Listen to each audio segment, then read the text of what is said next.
This is a download from Rutland Radio. Hello, and thank you for downloading the Rutland Radio podcast from rutlandradio.co.uk. This is where you can hear the best bits from the last week. Yeah, my name is Ayush Boshel. And tell us what you're doing later today. Well, today I'm just going to prepare myself up for tomorrow's event. I'm just making sure I've got everything ready, like cycle wear in terms of my bike, if it's ready to go or not. And just doing minor maintenance and just looking at my route as well. And that would be for today because I've already prepared, before this for my big day tomorrow. So I'm just kind of not taking it too hard because I've already done my training and I'm prepared for it tomorrow. So just relaxing a bit, make sure everything's all right and stuff.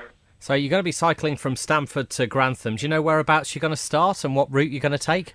It's probably going to be from Broad Street, and I'm going to go up all the way from the Casterton Road, and it would be from there to Pickworth. It's going to be basically small routes. It's not going to be like the main way. So from Pickworth to Holywell from Old Somerby, that's the route I'm going to take. So it's probably going to take me around 3.5 hours because this is my first big kind of journey I'll be taking. So You're doing it with a couple of other people. What are their names? Yeah, I'm doing it with my cousins. They are Kesh. His name is Kesh, and other cousin, he's called Sonam. So are you local to here then? Are you based in Stamford? Yes. Yeah, I actually moved here with my parents about 3 months ago, so I'm new to the area myself, but previous to this I was based in Scotland and I used to cycle around there. And why Asthma UK? Why are you raising money for them? It's kind of actually quite personal to me because a few months ago my grandmother passed away due to mainly this disease, asthma. I was not expecting this to happen to her. It's a complete shock to me and I wasn't able to, give her a final goodbye and stuff. So I just thought, why not raise some money for the charity Asthma UK because they're doing such a good cause. The money also goes to the research towards, finding care and better care for the people. So people will no doubt look out for you on Broad Street, Stamford, about 10 o'clock this morning. Will they be able to spot you quite easily, you and your cousins? Yes, because we have got Aston cycling jersey with us and we'll have some balloons as well. And one thing I would like to say as well, we have got online page set up, Just Giving. You can type my name there, Ayush.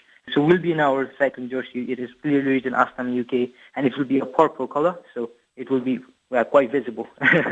Ayush, well, very best of luck with your challenge. Thanks very much for sharing your journey with us here at Rutland Radio. So 10 o'clock, people will see you go Broad Street onto Casterton Road, up through Holywell and Pickworth and on your journey up towards Grantham. Thank you very much. I really appreciate it. Thank you. This is Rutland Radio. So tell us about the volunteering opportunities that we were talking about, the kind of customer service role. How onerous is that? How many hours a week are you looking for? Well, the brilliant thing is you can really choose your hours to suit yourself. We have a rota. You can do a whole day or half a day, and if you need to swap days, you can. And it's certainly not a case of you've got to be here at a certain time, you've got to leave when we say or whatever. So there's a lot of autonomy in that. And you get a uniform, so you feel part of the team. You'll have a radio, so you're in contact with the staff. Whenever you come, you've got free parking, so that you don't have to pay, because, of course, you shouldn't have to pay when you're volunteering. And once you've done 35 hours, which stacks up quite quickly, you get an annual parking permit, so you can come any time with your family and you don't have to pay. You'll get proper training and support all the time from staff, and then from time to time there's other events that you're welcome to join us, like we do first aid training.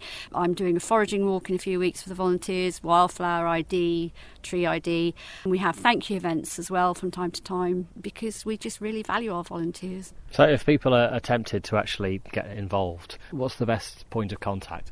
The best thing to do would be to either phone me or email me, and my email address is volunteering.fineshade@forestry.gsi.gov.uk, or if you'd prefer to phone, it's 0300 067 5347. Bear in mind that I'm not here all the time, so it may be a day or two, but we really are waiting for people to get in touch, and as soon as I'm back in the office I'll get in touch, and then we take it from there. We usually have chat because it's not very rigorous, but what I did want to find out about people is whether, if you're very, very shy, maybe you're not the right sort of person. If they're maybe a little bit not confident to be on their own to start with, we can buddy them up with existing volunteers, or they can come as a pair, like perhaps young mums with babies. We're willing to consider any options, really, so hopefully we'll suit everybody. Highlights from the past 7 days, the Rutland Radio podcast. And as you probably know, lots of our area in consultation to form the various neighbourhood plans. plans. There's villages involved, such as Langham. I think they're quite far ahead.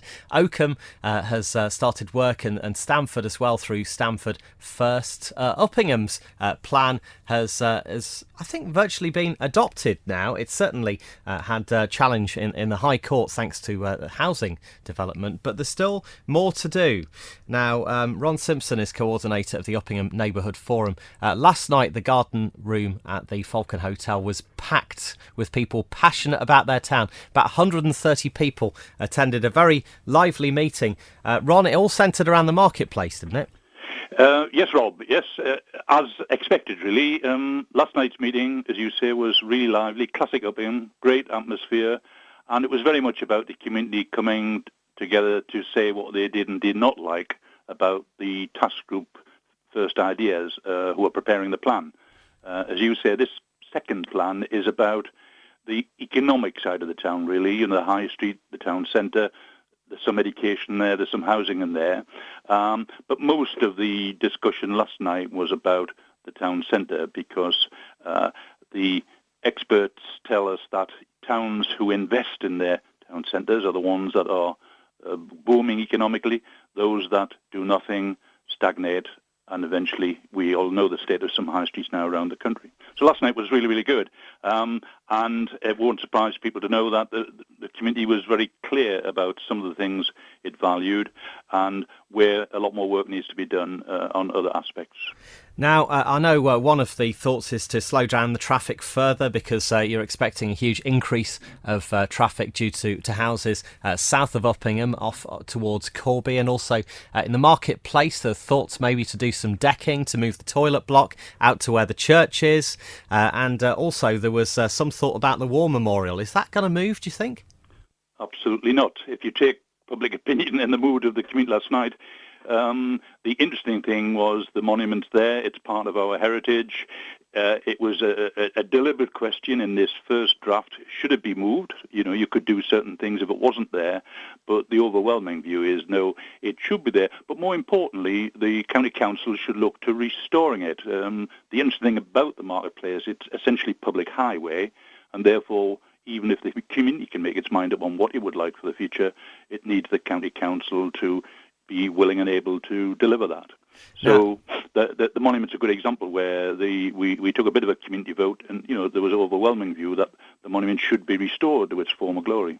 I'm really pleased to hear that. I did wonder where else it would be cited, but there was thoughts about the market because there were these red leaflets that were being given out a few weeks ago saying, you know, use it or lose it, and then people got to thinking that maybe the market would be no more, and that's definitely not the case. Absolutely. And again, we're all searching the first draft to see why on earth anybody thought the market was under threat. Surveys last year, over 90% of residents and visitors rated the market as one of our top attractions. And many would say that Uppingham on a Friday with the market traders end, the sun shining and the music in the background is Uppingham at its best. So absolutely no intent. And I think there has been a very positive working meeting with the market traders, and they accept that they got the wrong end of the stick on that, and we have agreed to work with them about could we, you know, improve things further from the point of view of the market. Now, there is a possibility the fair may actually move north slightly onto Todd's Piece, maybe to give it more room, because it's always a bit crammed getting it in the marketplace, isn't it? Yes, again, good, strong views. It wasn't particularly debated last night, but today is the last day of the Town Council's voting survey. In the last newsletter, they asked the community to express their views, and the issue isn't the fair itself. Overwhelmingly, everybody thinks it's great to have the annual fair come. It's about the fact that we lose a lot of parking in the town and the impact that has on business and on the town centre in that week. So that's what the debate's really about, and it'll be a matter for the Town Council in the first instance. But again, ultimately, because it's actually owned by the county council, it is the county council who agrees the closure orders on the parking, although no doubt they will consult the town council. So we're waiting to see what the outcome of that surveying is, and then obviously there'll be discussion about that perhaps. So this was a meeting of the Uppingham Neighbourhood Forum last night, as you say, very well attended. So what's next then? Well, in terms of the plan, last night was really the first of what will be quite a long series of meetings. the idea is to bounce some ideas off it. A lot of people tend to start in the position, well, we love it the way it is, let's not change it. But you quite correctly talk about the huge impact traffic from the south is going to have on us in the next few years. Looking forward 20 years is very difficult because many of us, people like me, probably won't be here. So we want to hear more from younger people who, will have to live with whatever the town is. But I think the overwhelming view last night was that whatever we do, it should be, in a sense, to restore and protect our heritage and enhance it where we can, rather than modernise. And a good question was, at the moment, the marketplace is black tarmac. Is that what we think is the most beautiful way to surface the marketplace? It almost certainly needs resurfacing in the next 20 years. Some towns have done real quality jobs, with an appropriately coloured stone or whatever. What does the upping community think? Should it just be tarmacked again? Because that's probably the cheapest thing to do. Or, again, could something better be done? That's the nature of the debate and the forward discussions we'll have. Interesting times in Uppingham. Ron Simpson, thank you very much for joining us on Rutland Radio this morning. Rutland Radio's best bits on the podcast. 8 minutes to 8, Rutland Radio. The Land Rover Burley Horse Trials begins later this morning. Thousands of visitors from around the world in Stamford. And Rupert Bell is our, I suppose, chief reporter. Would that be right, chief reporter? Don't overplay my hand, okay? I'm a reporter. I've never been called a chief reporter, but I just love sport, and this is just another spot on the sporting calendar for me, which I absolutely adore. I've been coming here since 2004 was my first one. Haven't missed one since then, and I just absolutely love it because when you've got weather like we have this morning here at Burley House, there is no better place to be. The summer is perfect and set fair for 4 brilliant days sport and everything else that goes on here, whether you're a horse lover or not. I mean, you can shop till you drop, and then you can enjoy the very best of the eventing sport, particularly on Saturday with the cross country day. Now, you're speaking to us from the hub of the media centre, and there are people literally from around the world actually coming to Burley. Can I just say that the hub of where I am is probably not quite right, because my view, we are, as you know, at the Land Rover Burley Horse Trials at this lovely park, but my view is of a gentleman's toilet and the ladies' toilet. Have they not moved you since last year? No, they put me closer to the loos. And I don't know what they're saying about that, what they're suggesting. But, I literally am, that's the next door. And there's a generator outside. So I'm in a porter cabin out the back. It's very nice to be here. Yes. But as a view, well, I could be anywhere. You could stand on the roof, couldn't you? Well, with difficulty. But anyway, I'm absolutely... But I've walked around the park this morning, when you get the lovely... do we call it a sort of early autumn morning when, the sun's up, there's a little dew on the ground as well. It's just heavenly. The temperature's going to rise today, so we expect temperatures maybe sort of into the 20s, and everyone will just have a lovely sort of end of summer feel, and that's the beauty of the Burley Horse Trials and why so many people want to come here just to enjoy a fabulous day out in the heart of the English countryside. Let's talk about the competition in brief then. 9:30 this morning it gets underway. Yes, dressage, 2 days of dressage. I know it's called a 3-day event, but it's over 4 days. But that's basically because they have so many horses, they can't do the dressage tests for all the competitors in one day. So first 2 days of dressage, that is probably from a sporting spectacle, more for the purist, but that doesn't stop thousands of people turning up watching all the competitors. We've got some of the Olympic medalists, team medalists from Australia, individual medalists from the USA.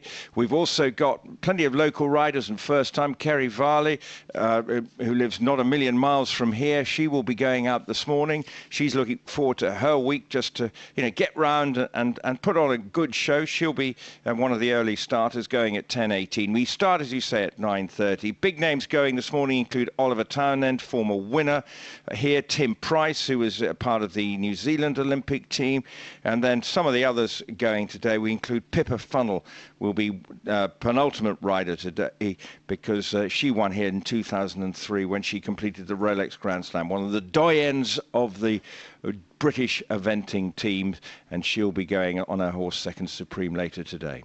As I mentioned earlier, I have the honour of judging the trade stands this Just year. give it to the bacon butty stand. Okay. Highlights from the past 7 days, the Rutland Radio Podcast. So we're here at day one of the Land Rover Burley Horse Trials at the Celebrity Talks area, and Michael Clayton is launching his book, The Ride of My Life. Tell us broadly where the book comes from. You're known as an author, obviously, with Horse and Hound.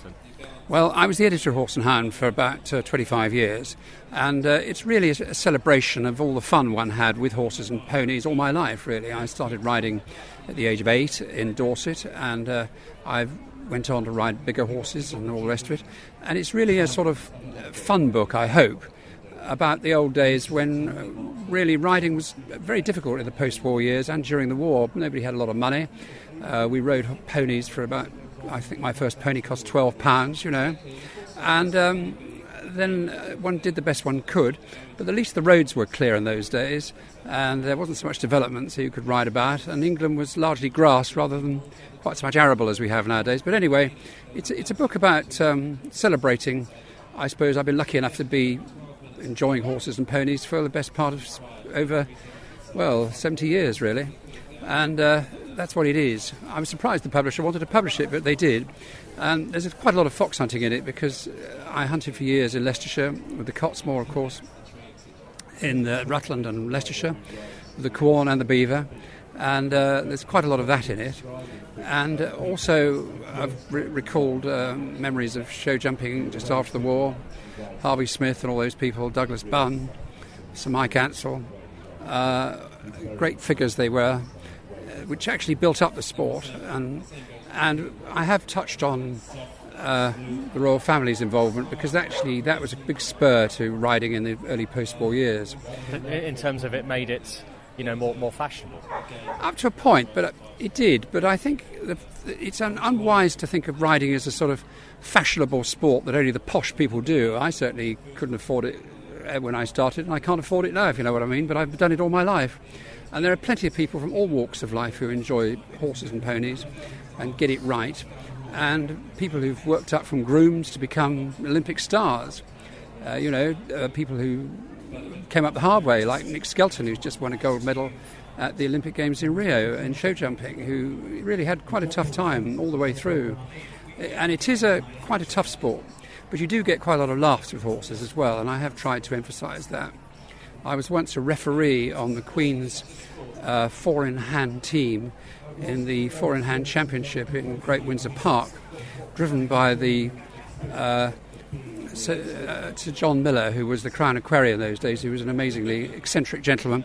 As we charged down a hill into Virginia water, he blew a hunting horn, and the horses panicked when they got to the water and ran back up the hill.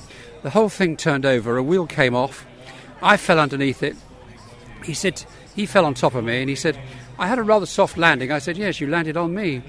Anyway, I lay on the ground, and a lady in a white mackintosh looked down and said, are you all right? And I was about to say something rather pungent, and I realised it was the Queen. And we managed, to my horror, he continued this dreadful trip. They put a skid stick, a piece of wood, where the wheel had been, and we carried on lurching away through the water. And eventually we got to the other side, and I was clinging on for dear life by then. I'd lost my whistle and my stopwatch and every other thing.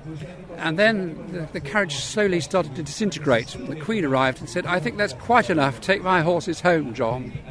She was marvellous, really, because she sent a letter apologising to me for the time I'd had, although I didn't really, all the bruises and everything, in the press tent, and invited me to supper that night at Windsor Castle. So the royal family are very good at that sort of thing. And Princess Anne's involvement in eventing here when she won the European Championship, and her daughter Zara's winning of the World Championship, has helped to stimulate the sport. But I think it would have been popular anyway. But it has helped, there's no doubt about it. And Burley, over the years, you must have a long association with that through the Horse and Hound. Yes, of course, Burley in the old days was not the great premier event that it is now. It was the secondary event to badminton. But it has, because it's been very judiciously managed, and it answers a great need in a great area of the Midlands where there's so much riding and everything else. And it's such a wonderful, wonderful setting. That's why it has become so successful. And I've been coming here since the early 70s and seen it grow, and I do admire what they've done. Michael Clayton, thank you very much for joining us on Rutland Radio. I know you have your celebrity talk slot to do. Thank you. Don't forget to mention the name of the book of the intro, will you? No, absolutely, yes. I will do, definitely. This is Rutland Radio. So we think we've probably got about 40 people walking with us this 40 afternoon. plus, I would have thought, Rob, yeah. It's our sort of regular number, on a walk, 45/50s. And actually, out of all the walking groups in the county and beyond, you just seem to have kept it going. The same enthusiasm's there as it was when it started. Yeah, we're so lucky, to have walk leaders and walkers from other walking groups, and word gets around that we are a pretty reasonable sort of walking group. We do go out of our way to make sure everybody enjoys not only the walk, the social side of the afternoon as well. 7 years? I bet it doesn't seem like that at all to you, does it? No, we sort of founded ourselves in August 2009, and the first ever walk was on September the 3rd of that year. And it was just an idea, what we had thought about for a long while in the village. And all we did basically was put a notice through most people's letterboxes, as you do, in the village, and told them that we was going to organise a meeting in the Ketton Sports Complex on a certain day. It was a Wednesday, I think, and they turned out in the droves. The complex was absolutely chock-a-block. And then we organised a walk, I think it was the following Thursday, and we got 41 on that particular walk, to start with. As I say, we just averaged with interest, that sort of amount, week in, week out, whatever the weather. So tell us about this year's walking week. I know you've done stuff in May as well when the walking and cycling festival was together, but this is basically all Ketton's work at different places, isn't it? We have had a lot of experience, as you rightly say, with the Rutland Walking Festival, and we just felt, that we'd just like to have a go at organising a walking festival of our own. It coincided with the 7th anniversary of the walking group, and this year was the year to give it a go. Hence here we are today at the start of it. And we're going through the woods here, which everyone's kind of ducking under the trees. Yeah. So you've got places including Easton on the Hill, Pickworth, and also you're actually going to the Peak District. Yeah, we are, Rob. We've got a walking group where we've got the sort of healthy walkers, but we've got some healthy walkers who like a more extreme walk and some who like a more extreme walk. So what we've tried to do is even it out, and give everybody a chance of a walk in that festival week. Today it's healthy walking. There's one longer walk which we're on now. It's only 3 mile, and then there's a shorter walk which is about 1.5 mile. And then the next walk we're doing is at Easton on the Hill. Again, it's for the more healthy walker, 3 miles. And then Monday we go to Pickworth. It's what you call an eager beaver walk. It's where you plan a walk around a pub, if you like. Right. And it's 5 mile. Yeah. And then next Wednesday, as you say, we're going up to the Peak District. 13 of us are going up, 3 carloads, and we're walking at Hathersage. The weekly Rutland Radio podcast. Rutland Radio, it's 9 minutes to 8. It's day 2 of the Land Rover Burley Horse Trials. Rupert Bell is our chief reporter. I'm going to keep calling you that, I think. If I say it often enough, it'll stick, and we'll get you a badge made. Thank you very much. I'll wear it with distinction. Yes, indeed. Rutland Radio's chief Land Rover Burley Horse Trials reporter. I'll take that with me to my grave. Wonderful, thank you. And what a wonderful day it was yesterday, not only for the competition, but the weather was just stunning. It was heavenly, and great day, huge crowds here. Unfortunately, the weather, as you know, is not quite as nice as it was yesterday. A bit of rain overnight, but it's still pleasant enough temperatures, and I think the weather's not going to be that bad today, so I'm sure we'll have plenty of the same again. But yesterday, it was just a heavenly summer's day. Enjoyed by all. The soup seller, I don't think, when you probably went on the trade stands yesterday, probably wasn't doing the greatest trade yesterday. He might have a up in takings today, but the ice cream queues were enormous yesterday. Yes, that's absolutely true.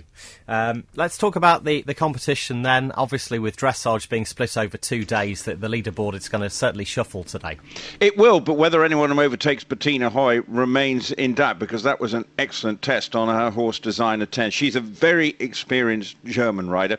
She actually won they had the European Championships back here in eventing in 1996. 1987 as part of the main event. Now, although she wasn't the overall winner, she did win this sort of individual gold in the European Championship section. So she is, she's won around here in winning a gold medal in the European Championships shows you that she knows this place well, although the sport was a slightly different sport then. She's vastly experienced, and she will take a lot of beating when it comes to the dressage today. But there are some good combinations coming out. Mark Todd won back here in 1987, the first of his 5 titles. You've got Andrew Nicholson, 3 times winner, back, first 4-star since fracturing his neck last year. Great to see him back.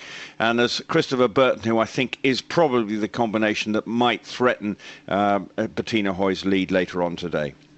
And Burley, of course, attracting the world's equestrian fans. And Team GB also making the odd appearance. Not necessarily competing, but Nick Skelton's going to be with Burley at some point before Sunday. He's going to be here on Sunday. Now, he is the man who at 58 won individual gold. He'd been to many Olympics, but what a moment. And certainly one of the memories I have is this 58-year-old man fighting back the tears on the medal rostrum podium, and then just letting out this huge sigh of relief when it was over, because you could see his bottom lip going, because it meant so much for him. So we're looking forward to meeting up with him after that brilliant win on his horse, Big Star. So he will be here. But my big concern is, I want to ask you about your tour around the trade stands yesterday. Mm-hmm. Given the onerous task of being the chief or one of the judges, chief reporter. Well, I put you over Jonathan Agnew, who was also judging. Which section were you judging? I think it's called small trade stands, something like that. So basically, I did all the avenues: Avenue A, B, C, not the food court, not the craft marquee. Right, and so who got your nod? Are you allowed to mention? Do you know, I'm not entirely sure whether I am, but they know. They know. And they've also they've been presented with the plaque, so I'm guessing. Right. Hayland and Whittle, we can say. Oh well, so you like your smellies then? Do you know what it was actually? And as we walk round, first day of Burley, obviously, all those who are working on the trade stands, they've had a long few days setting everything up, and it's a huge sigh of relief when the tents kind of get opened and everyone goes and has a look. And for me, that particular stand was the smiliest. Okay. Every single assistant, looked really happy to be there. Right. Well, there you go. Well, that's. Did you see that yesterday? I don't know if I talked about it yesterday. There's a painting going on sale for £42,000. You didn't mention that. 42,000. I must get one of those. Well, that was just opposite there. There's a fabulous artist, James Gillick, and he's actually. Oh yes, he was there last year. Yeah, and he's been there for, he says, 10 or 15 years, and he says he's expecting to shift it too. And it's the most stunning paintings. Anyone coming, just go and have a look at his paintings of horses.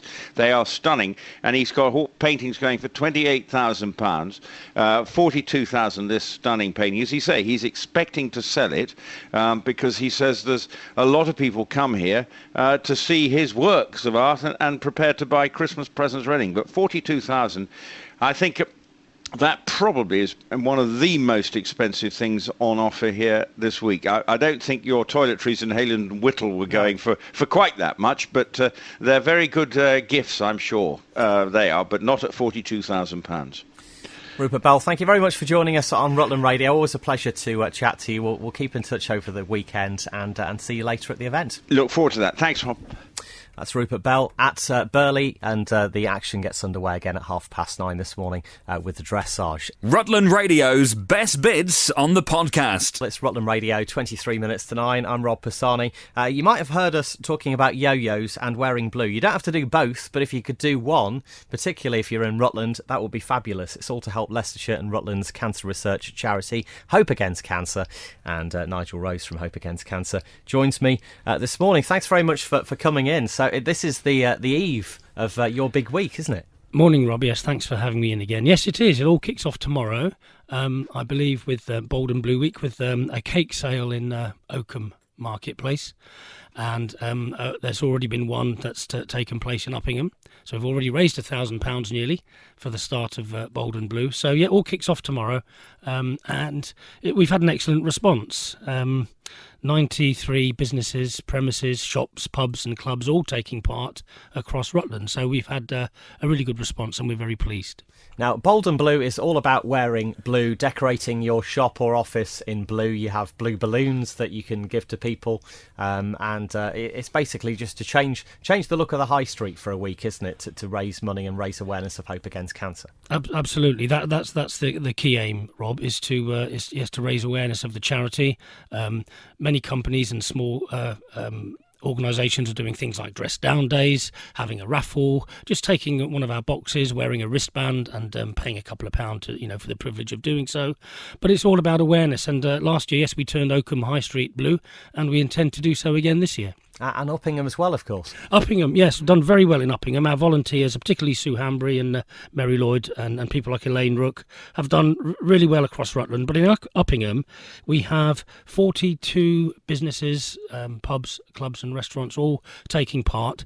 And, we've had a fantastic response. So across the county, around 93 taking part so far. And, of course, some people don't tell us they want to get involved. They just go ahead and do it, which is great. Now, tell us about what Hope Against Cancer does. As I said, Leicestershire and Rutland's cancer research charity. Yes, indeed, Rob. And not every region has a local cancer research charity like Leicestershire and Rutland. But, of course, we were formed over 10 years ago to bring cutting-edge research into the counties in the sad knowledge that then, 13, 14 years ago, cancer survival rates were very poor. So the charity set about changing that.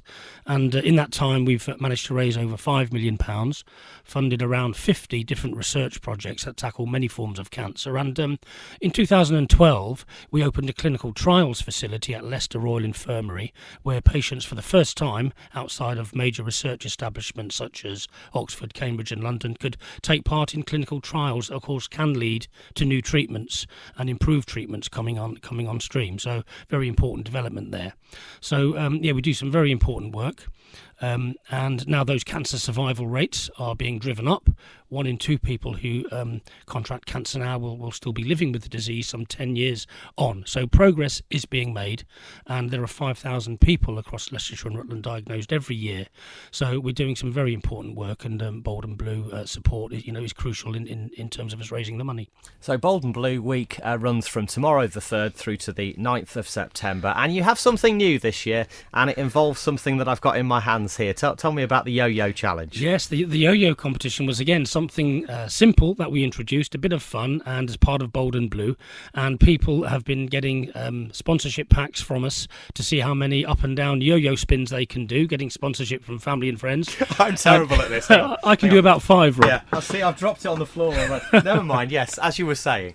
Yes. So yes, it's a sponsored competition, and we reckon we've got about 15 to 20 different premises and retail organisations and many more pubs and clubs taking part in their own challenge to find their own yo-yo champion. And then on the 9th of September, Friday, hopefully in Uppingham Marketplace, we're going to have a final. So we could have 15 to 20 finalists who are going to take part in the to be the yo-yo champion. And we know there is some stiff competition out there. We've got people already doing 100 spins. Would you believe? I can do about 5, as I said. Yes, I can't even do that, as you just noticed. But yes, witnessed as well. So yeah, Friday night, the 9th of September is going to be the big final. Do you know what sort of time that's going to happen? I think it's around 7:30. Yep. And if it's raining, we shall use the Falcon Hotel, hopefully. If not, it will be outside. And yes, we don't quite know how many finalists we're going to get, but we anticipate 15 to 20, and there'll be a special prize, which I won't reveal now, but it won't be yo-yo related. So Friday the 9th of September for the finale. Now, if people would like to take part in the Yo-Yo Challenge or Bold and Blue Week or both, how do they do that? I've got an information pack here. Where'd you get them from? Yes, you can. The best places to go is download it from the website. There's registration and all the information there, as you said, Rob. So that's www.hopeagainstcancer.org.uk, or phone us at the office based in Leicester, of course, 0116 270 0101, and talk to us. If you want to take part, it's still not too late, and you may see things going on in your local neighbourhood and wonder what that is. So yeah, please get involved still if you can. Nigel Rose from Hope Against Cancer. Thanks for joining us on Rutland Radio today. So even with our combined efforts, we're not going to win, are we, next Friday? I don't think we're going to be up there, Rob. I shall be there, hopefully giving out a prize, but I'm pretty useless. Starts tomorrow, Bold and Blue Weekend, the Yo-Yo Challenge, all raising money for Hope Against Cancer, Leicestershire and Rutland's cancer research charity. Rutland Radio's best bits on the podcast. So Claire Lomas, next Wednesday, it all begins at Great North Run. Are you seeing this the same as the marathon challenge that you did in a way?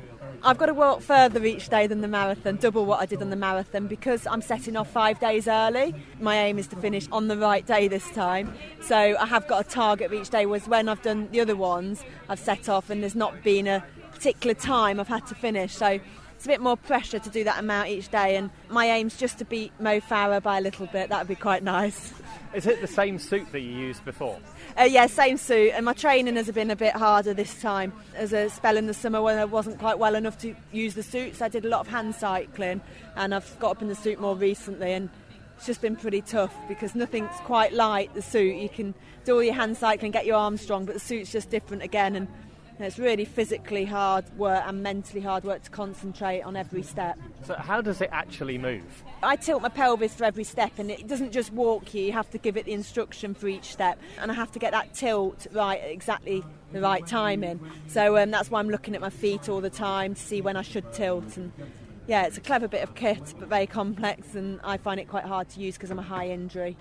And the Nichols Spinal Injury Foundation again, you've raised thousands for them, haven't you? Last year I reached the £500,000 point, so yeah, I've gone over that by quite a long way now, and yeah, hopefully the donations coming in for this will help the incredible research they're doing. About to start a clinical trial on 2 more patients, and the first patient has shown really good results. So it's not just about walking, it's about getting your bowel, bladder, sensation and all the things spinal injury affects. So it's so much more than walking. So yeah, every penny I can get for the foundation, it makes me carry on when my arms ache like mad, and I feel I can't go any further. So yeah, it makes me keep going and thinking of all the people with neck injuries that can't use their arms.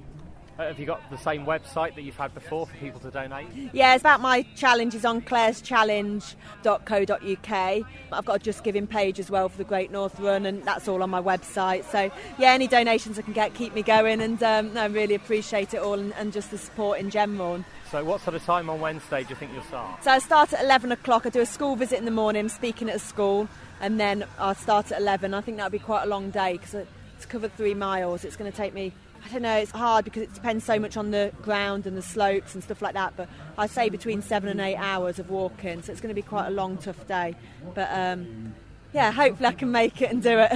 And finishing on the Sunday when everyone else is doing running, walking?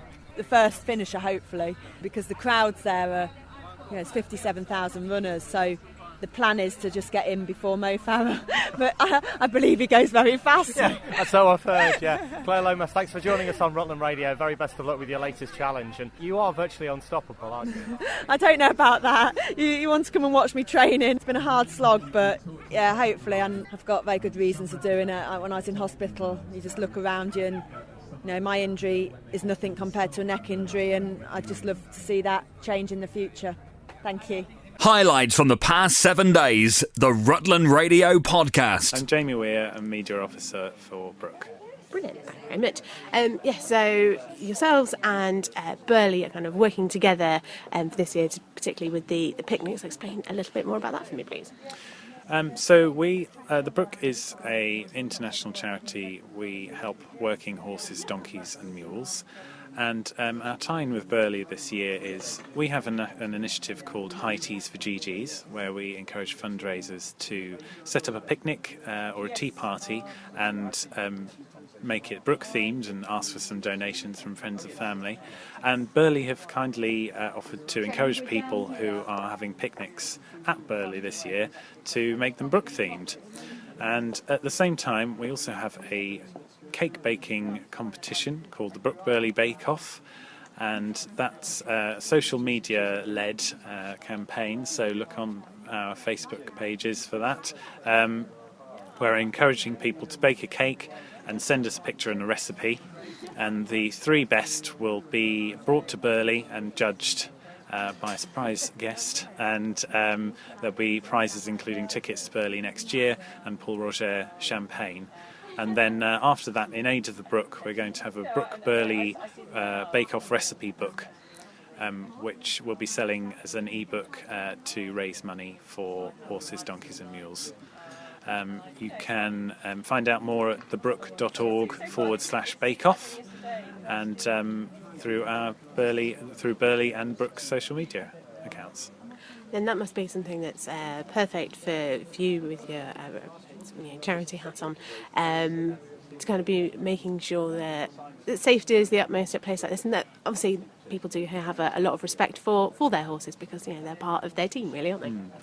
Yes, it's even though we don't work in the UK, it's something, horse and welfare is something very important to us, of course, and it's great to know that health and safety and the welfare of the animals is one of the main concerns at Burley. The animals we work with overseas aren't as lucky as the horses here, and often their owners don't have access to a vet or even a health provider. So it's we'd like to talk to people about the difference between the lives of those animals and the ones here, and perhaps encourage people to help us bring the welfare standards maybe not to the level of an international eventing contest, but just make things easier for the people and the animals overseas. Yeah, there must be quite a marked difference then for you guys if you kind of see the level of care that horses here, like they're the best of the best, really, aren't they? And then what you're kind of dealing with as part of the charity must be very different worlds. Yes, in the communities we work in, it's often poor or low-income people, and they don't necessarily have mechanisation and the vehicles that we have here for use for transportation. So their horse, donkey or mule is often their means of earning an income, collecting food and water for their families, and transporting themselves and their families to market or wherever they need to go, really. And if people didn't have their animals to help them do this, then their families would suffer, their livelihoods would be very different.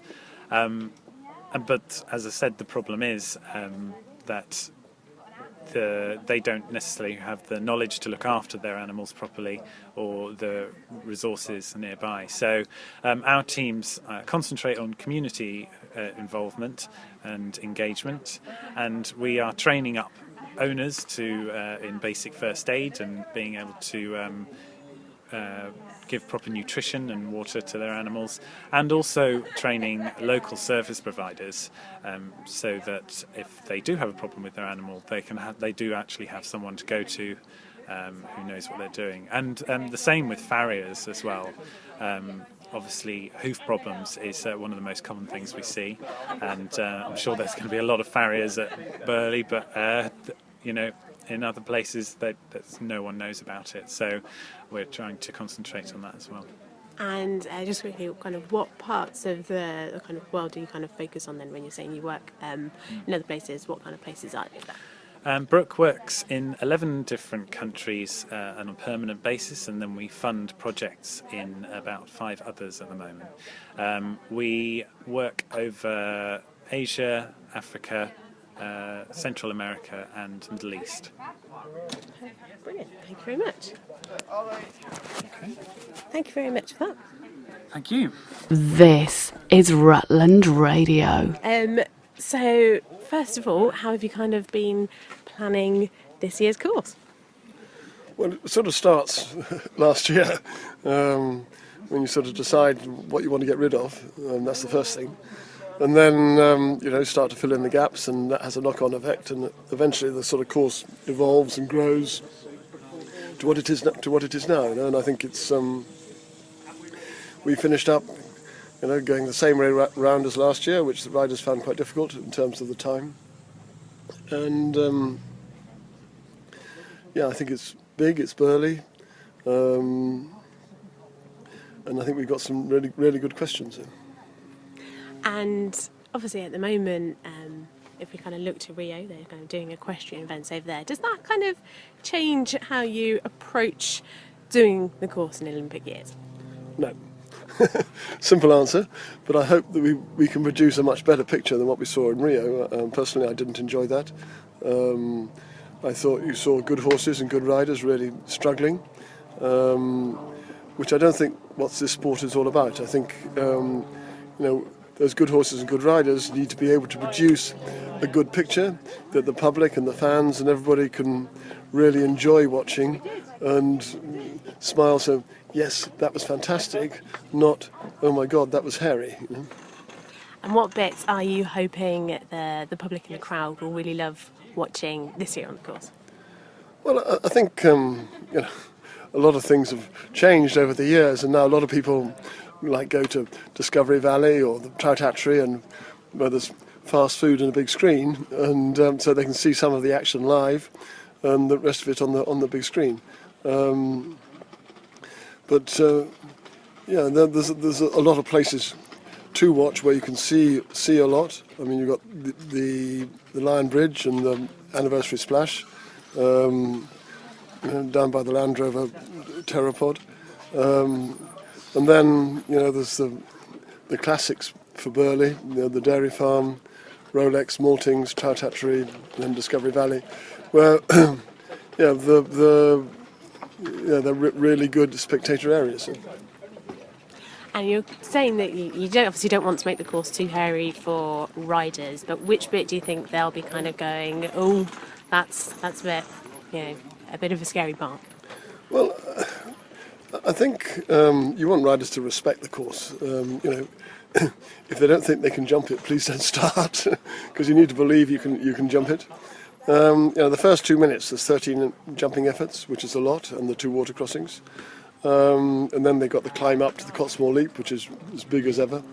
That's sort of just past the 3-minute mark, 3.5 minutes. But the problem with all that going on early is that the chances are you're going to be a little bit down on the clock. But then you've got to make the time up in the rest of the course. And what happened last year, they found it difficult to make that time up. So they've got to get to the top of the hill there in the Cotsmore Leap, not early but not too late, so they've got a chance of finishing with inside the time. Because yes, the fences are big and some of them are difficult. Hopefully they're all horse friendly, but the clock is the big enemy here. How to get home under the time, or at least close to the time. And of course, Burley every year is a huge event for the area. 100,000 people come over, and how kind of rewarding is that for people wanting to come over to kind of see a course you kind of made and see the kind of challenges it gives the riders? Well, I think Burley has the reputation of probably being the biggest track in the world year in, year out. It's not as skinny or as technical as the one in Rio, but there's some real, oh my gosh, that's a big fence, or I'd never jump that, or whatever. So there's that factor. We got a really good field, but as you say, it's not just about the cross-country course. It's also about the 600 trade stands and everything else that goes on at Burley. And I'm just trying to think. Is it kind of difficult each year to kind of think of the different bits, or is it just like you're saying? When you realise when kind of people are doing it, bits that didn't work, bits that did work, and you kind of chop and change it each year?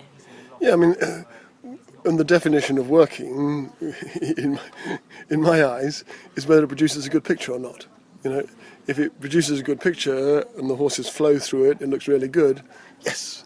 If they get through it but it's ugly, that's the first thing on the scrap heap before next year. So it's kind of I guess that's another thing that kind of goes alongside this sport that doesn't with others. If you want to kind of show the horses that they're kind of their best and they're kind of their magnificence and things like that. No, completely. I mean we have some wonderful horses, wonderful riders here, and it's nice to be able to see those wonderful horses doing what they do best. The weekly Rutland Radio podcast. Elizabeth Inman, Event Director. So how are the preparations and the excitement going for Burley this year? Well, it's certainly hotting up now. We're only a few weeks away from the event. Our entries are closed. We've got 5 of the Olympic medalists that will be competing at Burghley. It's very, very exciting. There's a lot of developments this year. Burghley's a real people's event. There's something for everybody, whether it be the trade stands, the Land Rover experiential area, pony club team jumping. There's so much going on here. Every 4 years you'll have an Olympic event as well, an Olympic year. How does that kind of feed into Burghley? Does it make it more exciting, or have you got to kind of think about the riders making the trip back from Rio as well? It's strange because Burghley falling in the autumn does often clash with either Olympics or European Championships or World Games, which all tend to be held at the end of the season. So we're used to, let's say, competing against them. In many ways, it sometimes helps us because there's a lot of interest in the equestrian sport, and all our ticket sales this year have absolutely gone through the roof in the last 3 weeks. So there's a lot of interest, but from the perspective of running the equestrian competition, we're never sure how it's going to affect our entries. But this year, it's been very, very good, and we've got a lot of strength and depth in the riders that are coming to the event. I guess that's something of if people have been seeing the events on television at the Olympics, you can probably use that as a chance to get more people interested in the sport and kind of find out a bit more about equestrian events. Yes, and certainly after we held the Olympics in London, Greenwich 2012, there was so much interest in equestrian sport in general. So I think all these championship events do make a huge difference. But Burghley's not just about the horses. A lot of people come to Burghley just to do their Christmas shopping, and they might happen to see a horse. We've got a members' enclosure, bands playing. There's an awful lot on beside the horses. There's a kind of reunion you're holding this year as well, sort of to mark something from 1966. Yes, we're very excited about that. We had a phone call about 6 weeks ago from a person who'd ridden in the World Championships team that was held at Burghley Horse Trials in 1966, and he said he wanted to have a reunion with all his co-riders that had competed that year. We didn't really think it would materialise, but as the weeks have gone by, he's got more and more of them to come. Sadly, all the Russian members have since died. There's an Argentinian that we're not sure whether we are able to get him over or not, but there's certainly an American coming over, several Irish and some Brits, so we'll be welcoming them to the event, and they'll be raiding the main ring on the Sunday. And is that really kind of heartwarming to hear that so many years on people still have that kind of warmth and affection for Burghley? Yes, I think everyone loves Burghley. It is a people's event, whether it be the trade stands, the contractors, our visitors, the competitors.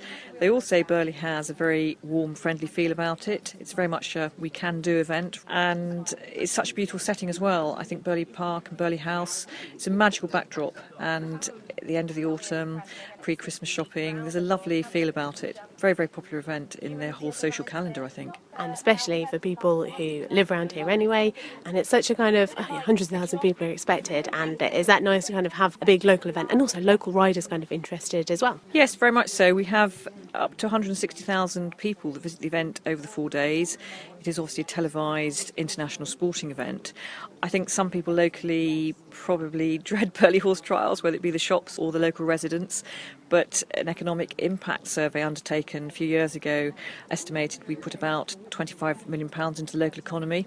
So it is quite significant, and it's not necessarily the Burghley week, it's the repeat visitors throughout the year. They might come back to visit Stamford in the sort of winter months, not having time to visit it during the Horse Trials week.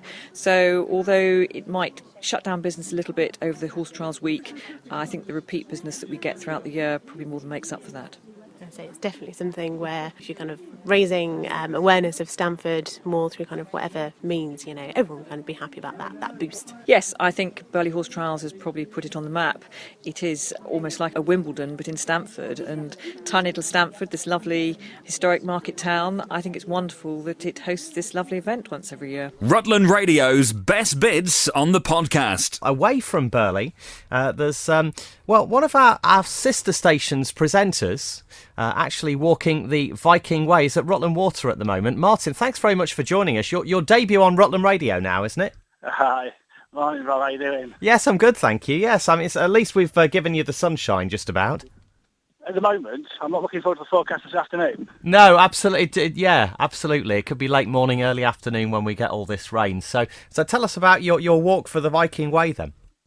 I think we started about a year ago when I started having thoughts to do it, but I turned 40 in August, whether you want to call it midlife crisis or whatever you want to call it, but decided to do the Viking Way. Now, it goes from the Humber Bridge up in Lincolnshire to Rutland Water, well, kind of to make it a little bit easier on me going back, seeing the wife and the kids, I've started down in Oakham this morning, got on the way back 8:10, and currently just up at Rutland Water at the moment. So, I'm trying to make a bit of fun out of it as well. So are you actually doing it continuously from Rutland back to North East Lincolnshire? Is that how it's working for you? I'm not that brave. What I'm doing is, I'm doing it over 7 days. So in total, it's 147 miles over 7 days, and I'm raising a little bit of money for my young daughter's play school in our village where we live. How wonderful! Well, thanks very much for being on Rutland Radio today. So, what can you see at the moment? Well, I was at the car park at the top of my knee. It's looking very, very quiet. There's a few people on bikes around, but I can see that the water, Rutland Water, is absolutely beautiful. It's the first time I've seen it, and especially a day like today, it's looking absolutely stunning. And I'm just about to start. We've just gone uphill to the top. I'm about to start working down now. But brilliant. Definitely come back. It's absolutely wonderful. It's lovely. Never been before. Lovely. Well, thanks very much for sharing that with Rutland Radio, and happy walking. So, how many miles today then? Well, I'm doing 21 per day over the next 7 days, but I'm going up to. I've got another 5 miles to do before I stop to replenish water, and then I think I'm going up towards Woolsthorpe by Beaver. I think somewhere around there. That's where I finished today. Heading up towards Beaver Castle country, the Duke of Rutland's estate. Yes, it is. Yeah, and everyone sort of donated to the campsite all along the way. So it's over 7 stages or 6 stages. Finishing on Friday in the Humber Bridge in Lincolnshire. Lovely. Martin, thank you very much for being on Rutland Radio. Really nice to talk to you. Martin presents for one of our sister stations, which is Compass FM in North East Lincolnshire, and just got in touch. He said listening to Rob this morning, walking around Rutland Water, so I thought we'll get him on the phone and find out exactly what's going on. The Viking Way, as he said, actually stretches from Rutland Water, just on the edge of Oakham, right the way through to Barton on Humber. Just by the Humber Bridge there, 147 miles, and Martin is walking it over the next 7 days. Rutland Radio. So, 80,000 people at the Land Rover Burley Horse Trials, day 3 cross country. It looked to me as though people were starting to arrive earlier because sunny start, rain later. It'll make for some interesting competition. Rupert Bell is at Burley for us yet again. Morning, Rupert. Good morning. Yes, it was lovely this morning. I came in through the gates here at about 6:45, already people wanting to get in early, enjoy a sort of gentle stroll round the 600 trade stands before we get serious with the cross country at 11:15. And as you say, lots of people get in early because they know the traffic can be interesting at times on cross country day, because as we say, when this park was first built back in the 16th century, Lord David Cecil didn't imagine 80,000 people will be coming in motorised vehicles to enjoy days cross-country. No, absolutely. Let's talk about the competition then. And Bettina Hoy obviously managed to maintain her top 3 position despite the competition on day 2. Well, actually, Christopher Burton's score was, I think, the lowest ever dressage test in a 4-star in Britain. So in terms of that, when you compare over the years, that was a stunning test from Christopher Burton to go into the lead, overhauling Bettina Hoy, excuse me. Is that the bacon sandwich? That is the bacon sandwich. Okay. And in fact, I've just had to go on a virtual reality thing, and when you put this virtual reality mask on, it does make you feel a little queasy. So I may be just feeling, I've got a touch of the Johanna Contas, which is a bit of a tennis reference, because she was feeling queasy in a tennis match earlier in the week. Anyway, that's what we digress. But where was the point? Where were we going? We were talking about the competition, as you say, Christopher Burton with the lowest dressage score. Yeah, and Bettina Hoy, she is a dressage expert, but actually it's really good. If you look at Christopher Burton's 34, but if you actually look at the chasing pack, I think there are 5 Kiwis in there. And it was obviously, there's a thing going on here, because after Nick Skelton won the show jumping gold at 58, there are a lot of 50-somethings near the top of the leaderboard here today. Mark Todd, Andrew Nicholson, Blythe Tate, Bettina Hoy's in her 50s. I mean, there's lots of experience challenging. Best place of the British riders, Oliver Townend, winner here in 2009. He produced his lowest ever 4-star dressage test as well on his horse, who will be the final horse to go at, I think, 3:45 this afternoon is the final horse on his way when we start at 11:15. But that final test could be, as you were alluding to, done in bad weather, as rain is forecast from about 4 o'clock this afternoon. 2 o'clock this afternoon. I hear that Claire Balding is busy at Rio, so she's not actually doing the coverage this year. No, I think she's down in Rio, so they've got Lizzie Greenwood Hughes is in her place. But Nick Skelton will be here tomorrow.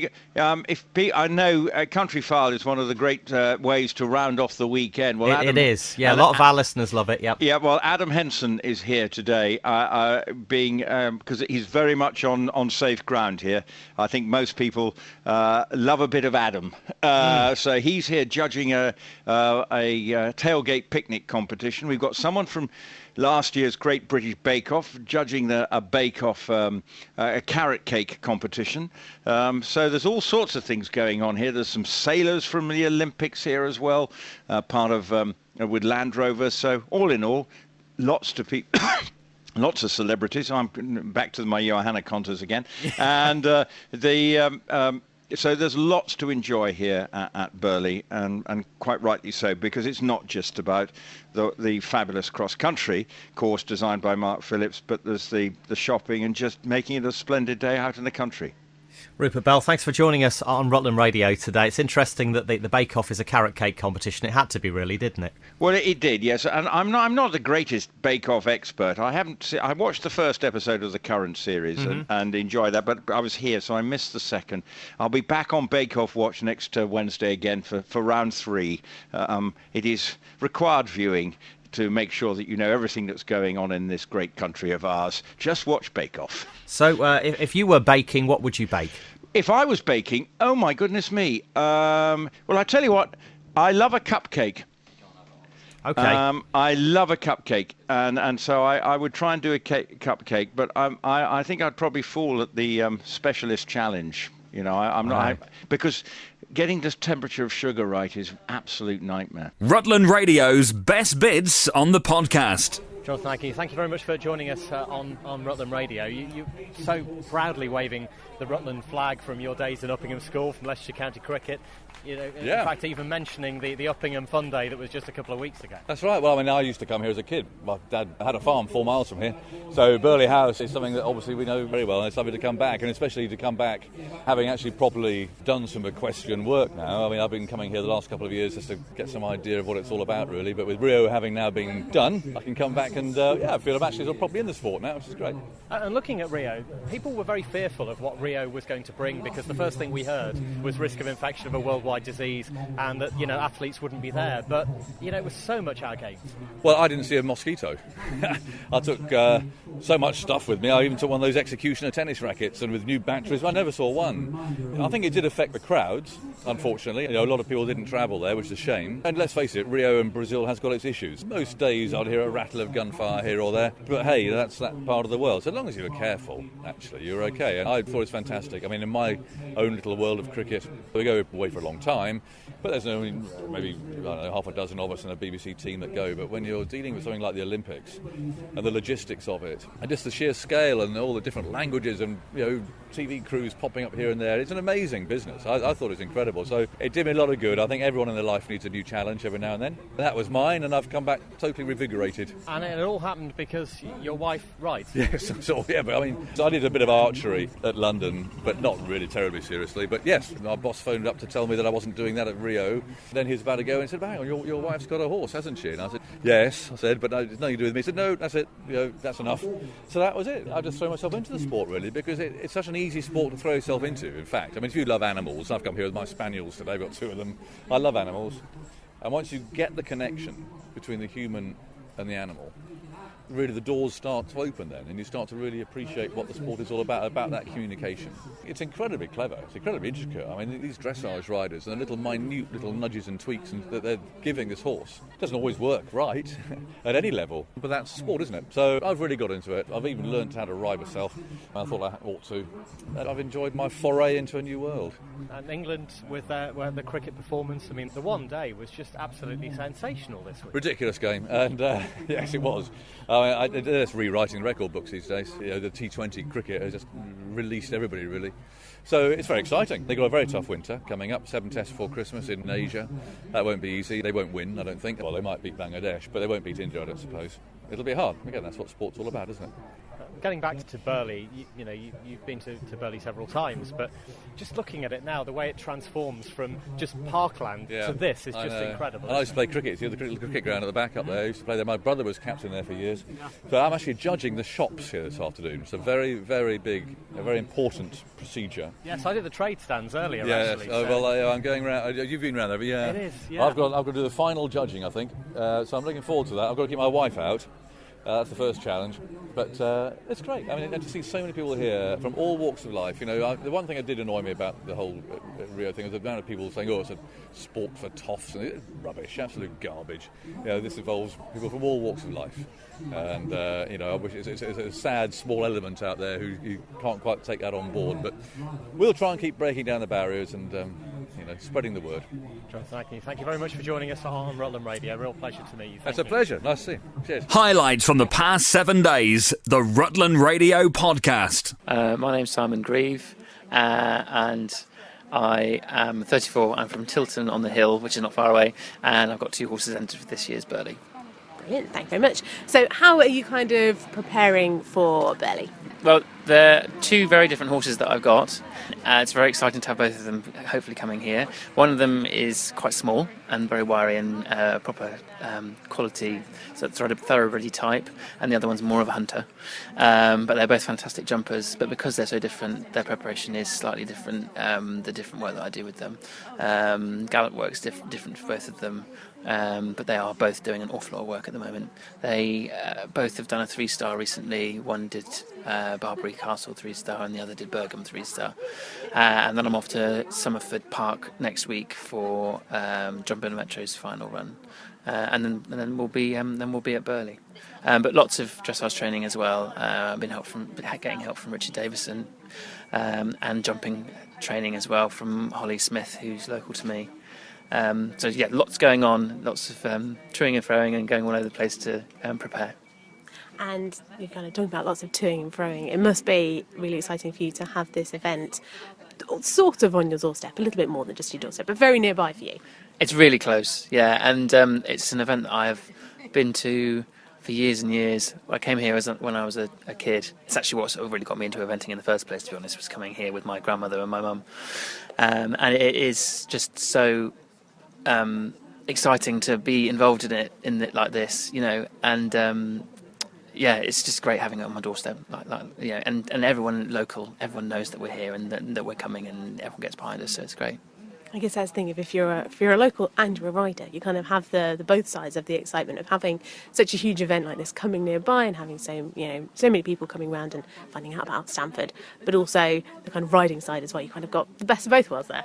Yeah, definitely. And I get to, because I've been here for the last 4 years with another horse, and it's great because I get to, well, 1 year especially, I was really early, I was second to go, and so I went round and got all the enjoyment of competing, and it was great. And then I had the rest of the day to be able to watch and sit and watch and socialise, and so yeah, definitely best of both worlds. And what are your kind of expectations for Burley this year? They're both quite inexperienced horses. Drumbill Metro is only 9 years old. He'd be one of the youngest in the field, and the other horse he's done a fair few 3-stars, but he's never done a 4-star before, so it'll be very much a case of seeing how they go, and it's like pegs in the ground a little bit for the future. But equally, I wouldn't be bringing them if I didn't think that they were capable of doing it, so I'm still going to be, I'm still going to crack on. But no expectations of winning, but I would very much like to think that they could be in the top 20. And of course, we here today, we get to see the course, but it's kind of being hidden away from you because that would be cheating. But what are you kind of hoping and kind of looking forward to on the course? What are the bits you kind of usually sort of really like? I think with these 2 horses, they're both fantastic jumpers. So I'm really hopeful that it is the usual true classic Burley course. Big, bold, brave. They're both very brave horses. And forward riding, because they love that. So that's what I'm really hoping for.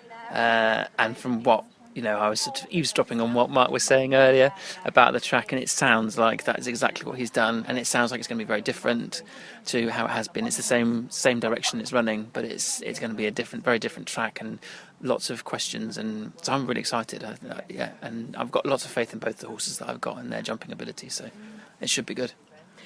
And also, as you were personally kind of got interested in this kind of sport in this world from coming to Burley, and also this year it being an Olympic year, and you're hoping that just more people kind of will see it on television and just kind of get interested in equestrian events anyway. Oh, definitely. It's great for the sport having it in the Olympics and it being televised and Burley being such a big deal these days as well. It's great to have the exposure for our sport and it's very much looked at as a really elitist sport, I think, because it's quite expensive to get into. But I think that it is more accessible these days to people, and I hope that this helps to sort of bring it into the public eye more. This is Rutland Radio. So we're here at the Land Rover Burley Horse Trials. First of all, tell me your name and why you're here. My name's Nikita Atsapardi, and I'm here to judge the best dressed rider. Nikita, you are wearing a lovely sash there on this sunny day. Tell me about the sash first. Well, I've been competing in Miss Rutland for 3 years, and this year I managed to finally win it. Many congratulations. Yes, thank you. It must be a great honour to be representing your area here at such a huge event. Oh yes, definitely. Yeah, I've been a Stamford girl my whole life, and I've never been to Burley Horse Trials, so I thought maybe this should be the year that I try it out. What a great first experience to have here, being Miss Rutland, your first day at Burley. I know, yeah, I'm really enjoying it. And obviously you're selecting the best dress today. Tell me about the selections that you made. I thought they both looked really, really smart. They both stood out from the beginning for me. Arthur Dufour, obviously, for the men, looked very sharp out there. Yes, he did, yeah. He looked really dapper. And Becky Wolven then? Yeah, and she looked really, really smart as well. I love the white jacket.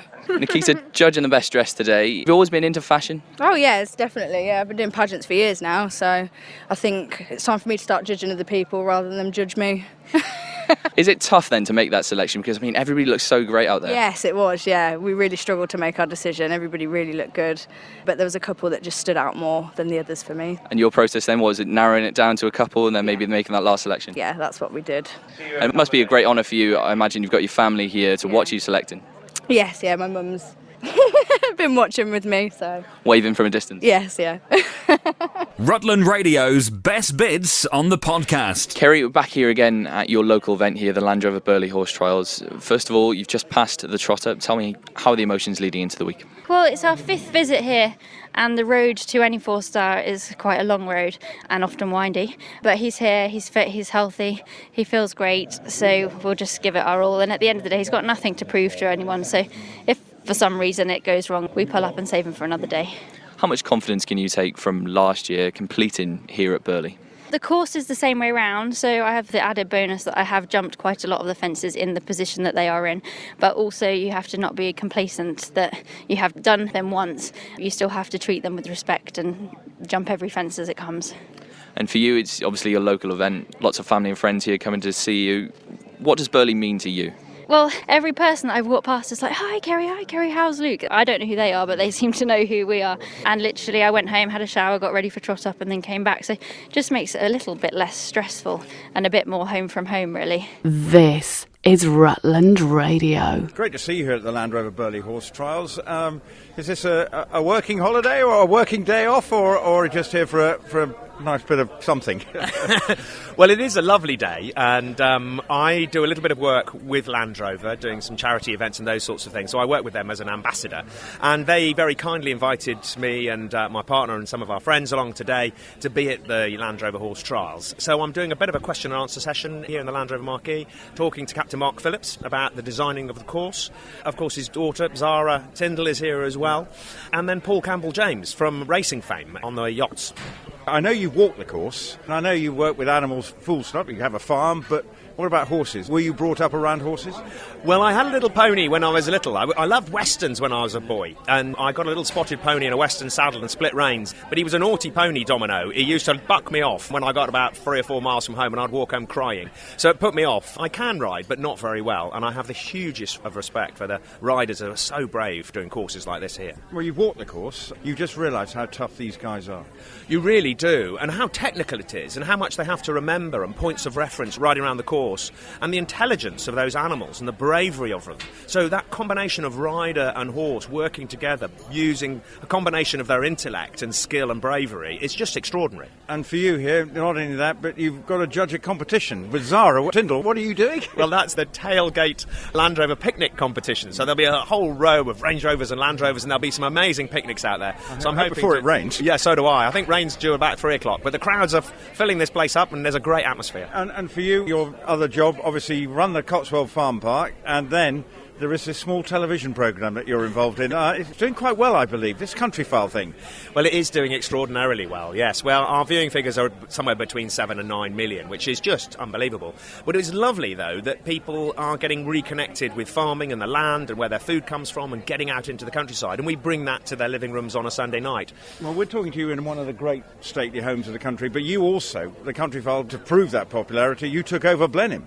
We did, yes. We put on an event, a 4-day event called Countryfile Live at Blenheim Palace, which is going to be there for another 4 years. And it was amazing. We had about 120,000 visitors come over the 4 days, and everything you can imagine that you might see on Countryfile was brought into the show, and it went beautifully well. But here we are stood with, the backdrop is beautiful Burley House in these amazing grounds. These stately homes designed by Capability Brown are just wonderful, aren't they? When you see this and how they created it and how long ago, they were geniuses.